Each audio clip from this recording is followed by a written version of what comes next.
賭場係咁起，買樓唔道理，出街又塞車，派錢呃自己。澳門就是與別不同，澳門事唔知話你知，唔識我都識，麥溝滔滔識，澳門通通識。澳門通通識，好，今次我哋就多咗一位客到席嘅嘉賓動咗喺度，除咗昌哥同埋照舊雷斯大佬之外，咁係邊位啊？介紹下自己。叫 Marco 啊，大家好。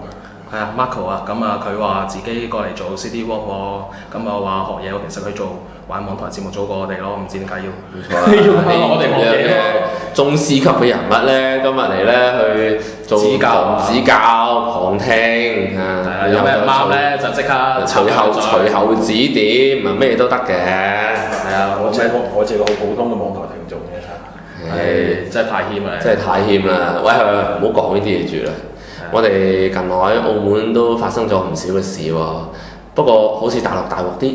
係啊，又要血濃於水咯，好悶啊！十幾廿年啦，十幾廿年。以前華東水災又話邊個關德興又喺度又跪又拜，到今日而家又話要各界伸出援手啊，又話要人哋捐錢啊，又話要救災啊咁樣喎。係啦，咁啊唔知大家呢有冇啊？有似上次汶川地震咁熱衷去捐款咁樣呢？我呢上次汶川我自己又捐咗2嚿水，不過呢我今日都好後悔。我覺得我身為一個基督信仰嘅人呢，為佢哋祈禱係最好㗎啦。祈禱啊，希望啲善款就唔好俾啲貪官污吏掠咗去啦。苛政猛於地震啊，只可以咁講。Marco 咧有冇話做下啲相關嘅捐獻？我講4年前5年前。5年前5年前先。5年前我都冇捐過。嗱呢啲就誠實啦，即係咧唔會話我好善心㗎，我做好善事㗎，跟住話俾人哋聽呢啲嚇，冇做就冇做，有做有做幾好。冇錯啊！好多人食得誠實，豆沙包都會講大話嘅，其實。咪就係咯嚇，即係其實捐1000幾百未必話我要做嘅，咁但係今次更加唔會捐啦，應該。今次同上次都冇咩分別啫，都係。有個分別就係咧，俾人哋已經追查。係冇咁多人傷亡嘅。一來冇咁多人傷亡啦，二來咧就係大家都追查到汶川地震嗰啲咁嘅捐款，即係追查唔到啲捐款啊！喺林瑞麟追查唔到，你係抄翻啲資料出嚟，即係終於咧嗰個太監係啦，香港嗰位太監官員咧就俾人哋發掘到一件好事啦。係啊，佢真係會係追啲捐款用咗去邊嘅，佢都追唔到嘅。佢職責所在。又去追翻200萬翻嚟，又追翻以前捐嗰啲，又話起咗間學校。但係間學校咧啟用咗11個月咧，就拆咗嚟起豪宅啦。係啊，咁咧又有間學校咧，俾香港個咩蛇果洞新聞咁樣啊，捐入去睇啦嗰個港澳捐香港澳門起個學校一樣到今日都係豆腐渣。係啦，裂晒牆，跟住咧嗰啲發泡膠係啦，啲磚啊牆咧磚空心嘅，嗰啲牆嗰啲水泥咧發泡膠，人手搣都碎嘅，係阿昌哥，你要諗清楚一樣嘢。大家即係出嚟行咁耐，大家諗乜嘢都好清楚。澳門啲高官同大陸啲高官諗乜嘢一模一樣。之前我咪講過，點解要填咗影山湖嚟起醫院呢？個6層㗎嘛。咁6層，如果間醫院起得6層，咁咪可以追加撥款咯。係咪先啦？如果個校起完之後又冧咗，咪又可以。其實咁係好事嚟嘅，即係增加中國嘅 GDP。咁澳門咧高度與國內接軌，香港人就唔識呢啲咁嘅嘢啦。冇錯啦。咁喺度查根問底問咁多做咩？都唔合作嘅，係咪先？三權又唔合作，跟住兩地又唔合作，都唔和諧。最緊要係唔了解國情。係咯，咪咁多爭端咧？澳門幾好，冇人嘈嘅，係咪先？冇人嘈嘅，澳門幾好啊，係咪先啊？有時點解你嗰間醫院咁耐都未啟用，咁耐都起唔好啊？澳門人嘈啫嘛。所以阿郭美美都選擇過嚟澳門度假啦。啱啱我哋錄音嗰陣時候呢2日佢微博 update 咗，又過嚟澳門嗰度豪賭啦，又話嚟買名牌啦。佢上個月之後拎咗成賺500萬嘅嗰啲籌碼 show off 之後，跟住今次又話要贏多啲，跟住先至贏嗰次翻去捐俾嗰啲老弱嗰啲咁嘅係啦。其實大家知唔知道郭美美事件呢？我真係可能真係好多澳門人係唔知呢單嘢。係Marco 知唔知啊？郭美美發生咩事？我知得好少啫喎。知得好少啊。咁我話俾你聽啦，咁啊就係咧，佢自稱係嗰個中國紅十字會嗰個總經理咁。錯，唔係咩？唔係，佢話自己係紅十字會底下一個嘅某一個商會底下嘅經理。哦，佢係咁嘅。咁其實實際嘅情況係點咧？可能大家唔係好了解我哋中國個紅十字會啦。大家知唔知道中國紅十字會咧？其實咧，名義上咧都係國際紅十字會個分會。國際紅十字會咧就喺瑞士，全部嗰啲委員係瑞士人嚟嘅。咁每個國家咧，即係都有佢啲咁樣嘅分會，就由當地嘅人去組成，但係你都要去守一啲國際紅十字會嘅一啲 regulations 嘅。咁喺個伊斯蘭世界嘅紅新月會啦，係咪啊？咁每一個國家佢自己有個紅十字會嘅組織咧，但係紅十字會講到明係唔可以從事商業活動。明白晒。咁啊，總之咧，佢係嗰啲周邊嘅組織咁樣啦，唔知有啲乜嘢關係咁樣啦。咁紅十字會，中國紅十字會同中國天主教會一樣咧，有自己本身一個嘅獨立架構嘅。係啊。嗰個架構點樣咧？個架構係佢自己紅十字會底下咧，就有一啲所謂嘅商會，係一啲佢自己嘅組織，係非法組織嚟嘅，因為係冇註冊過嘅。咁咧，嗰啲紅十字商會，譬如農業紅十字會啊、商業紅十字會啊，佢係借紅十字會個名咧去做乜嘢？去同人做生意，將紅十字會四個字咧賣咗出去，攞嚟做一個生意嘅招來。叫人哋捐錢，然後佢就分紅嘅。咁咧一間叫中紅公司咧，當時就唔知國家注資咗30億落去，跟住國美發達啦。即係諗一諗咩事咯？所以咪揸瑪莎拉蒂咯，所以掃晒啲 Gucci 啊，嗰啲咩 Chanel 喺度上網啦，成扎靚袋咯，哇！但係成差唔多成億籌碼 show 出嚟微博喎，真係。所以你話中國紅十字會同國美冇關係咧？呢個完全係大話嚟。佢話清界線啦，咁但係就大家都當正佢有關係㗎啦，冇可能冇關係㗎啦。咁希望我哋在此呼籲啦，各位博彩業嘅前線從業員，見到國美人肉搜查下報下料啦。再要提醒一下咧，就係澳門嘅紅十字會咧，係屬於中國紅十字會個分會。咁澳門嘅紅十字會咧，名義上咧就唔會收取任何嘅行政費用嘅。而香港嘅紅十字會咧，相對財政上面好多嘢都係獨立，但係免不了好多時候好多捐款啊，好多嘢都要去上繳。唔好講上繳啦，我哋叫做去支援中國嘅紅十字會啦。咁如果澳門人去捐俾澳門嘅紅十字會，即係咩意思啊？即係可能你嗰啲錢入邊咧，其中一大部分咧，實際都係去咗中國紅十字會嘅。係啊，該會咯。該會啦，真係。咁樣啦，喺呢度你又建議大家真心想幫助嗰啲難民可以點做咧？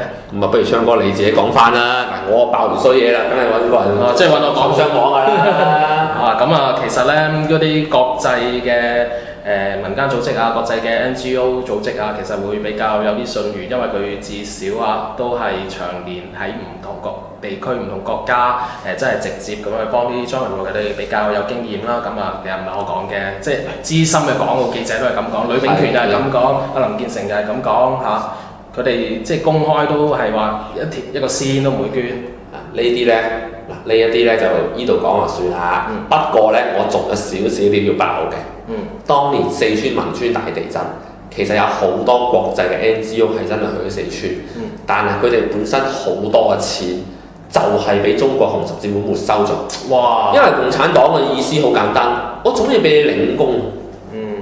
佢話係2間醫院放喺2個唔同嘅地方嘅，咁方便去做其他後續醫療啊。呢啲四川咁多山區啦，你今次雅安我去過，雅安有個名有一個以前個中國傳說就喺雅安嘛，練石補青天啊嘛。點解啊？雅安有3個地方最出名嘅，第一叫雅女，佢話啲女仔好靚，我又唔覺。第二個叫雅魚，食魚嘅魚，係我哋嗰啲話雅安嘅魚好靚嘅。第3個咧就叫雅魚，係落雨嘅雨。呢個咧係我自己坐車經過雅安嗰陣，一個當地嘅導遊司機同我哋講嘅。佢話呢個地方成日落雨，周不時落雨，同近呢2個星期澳門差唔多。所以係四川本身有咁多個省咧，地形係好複雜嘅，所以可能喺某個兩個地方唔同嘅地方起醫院咧就好合理嘅。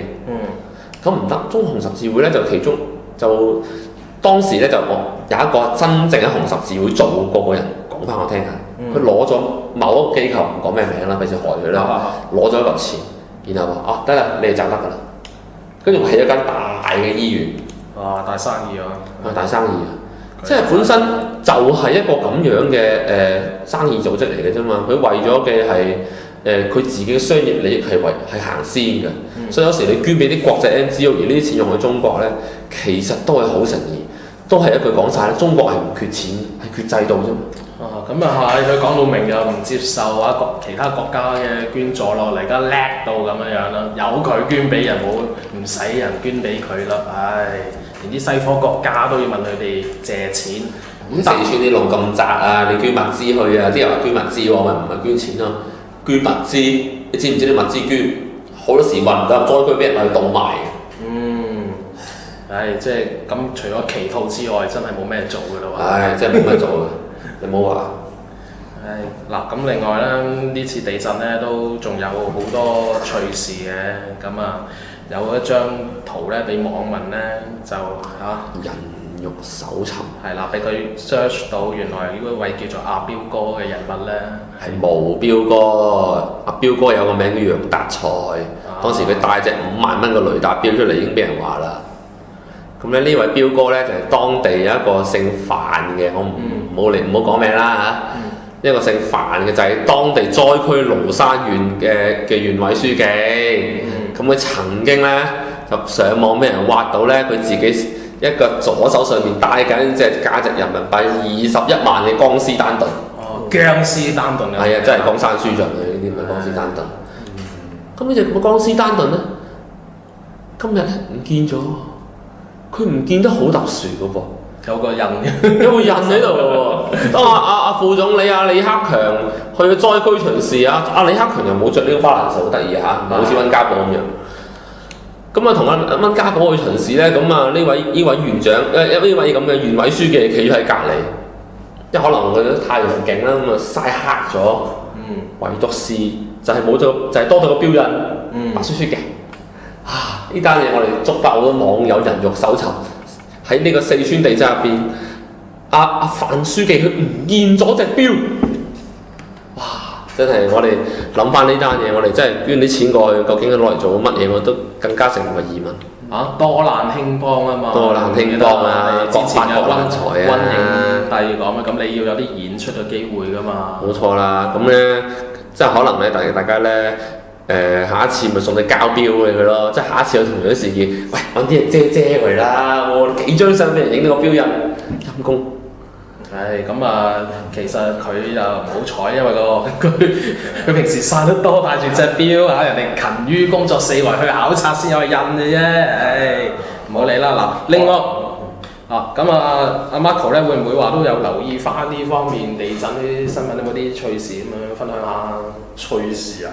其實都大陸睇大陸啲趣事啫嘛，即係譬如，即係佢我哋嘅偉大嘅總理咪又喺度食早餐嗰啲啦。做 show 嘅。係啊，即係佢諗住幾年前嗰啲嘢可以再玩多次啊嘛。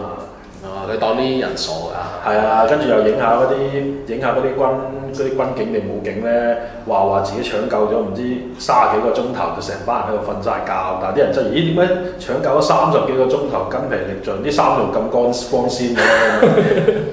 即係幾年前嗰啲把戲就再玩一次咁個結果咪惹人笑話咯。簡單嚟講係欠缺創意，冇驚喜。即係我冇笑過嘅，咁你實際上呢單咧係一個可悲嘅災難嚟嘅。我哋都唔係喺度借住單災難咧去談笑風生啊！唔係抽死人水。即係絕對我哋係唔咁做，我哋絕對係對災民咧係表達一個好深切嘅慰問嘅嚇，希望我哋可以早日脱離共匪，唔係即係早日脱離呢一個咁樣嘅問題，我覺得係處境啦，人禍多過似天災咯。實際上係，因為佢話點解四川近來咁多地震？原來四川喺呢個咁樣嘅蘆山縣周邊起咗30幾個水壩，地震大個成個板塊嘅地震帶其實喺再西邊一啲嘅，即係近住印度嗰邊嘅，因為兩個呢個澳洲印度板塊同個歐亞板塊之間嘅相撞嘅地區嚟嘅，其實四川係位於呢一個地區往東少少，但係如果當佢起咁大量嘅水壩，不斷對嗰個地質造成一種嘅破壞咧，唔排除呢個地震帶會連過嚟。咁你問中國好多專家打死都唔會認嘅。但問題我而家好多慢慢地好多事實係講翻俾你聽，如果你不斷喺呢個地方度大興土木嘅，你本身嘅地質同往下岩層底下嗰啲嘢，你係發生你啲好不可知嘅，咁真係講真，呢啲咁嘅嘢發展史行道理，所有嘅專家學者全部會被收買，絕對係唔會俾到真相你睇。你話我哋嘅黨啊幾偉大咧，可以移山填海，連地震帶都可以轉移，我諗人類史上好少聽見㗎啦。人定勝天啊！係啊，真係人定勝天。都好難講嘅，你記唔記得啊？以前我哋中國以前有一本書叫《黃河萬里行》，有冇睇過咧？呢啲咁愛國嘅唔好講啦，有一個好愛國嘅一個人寫，不過我都唔記得呢個人係邊個。跟住我係證人嚟㗎。呢本書咧，我唔係睇過好多，但係咧佢個重點乜嘢咧？係講咩㗎？佢講黃河，佢話黃河咧，北海唯一有利嘅乜嘢？有冇以前讀過中學？以前啲中學嘅地理書係有教嘅，係唯一黃河最有利嘅地方就係個河套平原，即係今日嘅陝西省到山西省中嗰度，陝西省主要陝西省嗰 part，河套平原。當時毛澤東為咗一句説話：黃河清，聖人出。黃河就此差唔多斷流，幾千萬公頃嘅河套平原就咁變成咗差唔多荒漠。可以係我哋中國為咗某啲人嘅豐功偉業，為咗去實現呢啲咁嘅人嘅一啲嘅預言啊、言語啊，佢就揾到大自然嚟咁玩㗎。真係與天鬥與人鬥鬥，其樂無窮啊嘛！贏晒啦！贏晒啦你！全地球都贏晒啦，怕咗佢啦咁樣。好啦，咁第一節時間差唔多啦，咁又係播歌仔嘅時間。播咩歌啊？紅歌啊？你上一節你上一集咪預告咗咯？預告咗啦，真係紅歌嚟㗎，好紅啊！牢不可破的聯盟啊，中文譯名係叫做牢不可破的聯盟啊！咁其實咧就係以前蘇聯嘅國歌，亦都係今日俄羅斯嘅國歌嘅個 rhythm 係一樣。佢原本咧就係蘇聯共產黨嘅黨歌嚟嘅，咁作於1939年，咁其實呢首歌咧係蘇聯嘅黨歌之外咧，喺史太林統治時期咧，直頭嗰啲歌詞咧係改埋係一啲崇拜史太林嘅內容落去，咁後尾跟住赫魯曉夫之後都覺得太肉麻啦，啲詞直頭飛毀咗佢，咁但係一轉轉咧都係繼續做緊俄羅斯嘅國歌嘅，又係普京決定嘅呢個係嘛？以前係俄羅斯佢蘇聯解體嗰陣，葉利欽係用過另一隻叫咩愛國歌嘅，後尾普京上唔知係換翻呢隻。係咯，啲人話普京係一個俄羅斯獨裁主義者嚟㗎嘛。同我哋上集播嗰啲咩國際歌都一樣嘅，其實係好好聽，好鬼死洗腦嘅，我覺得係。冇錯。都好聽嘅，但係我覺得有少少邪惡嘅歷史喺背後啦，大家自己平常細心欣賞啦。平常心咁聽，叫做認識下歷史咁啦。我哋每集都會揀啲正歌俾大家認識下嘅。好啦，去歌啦。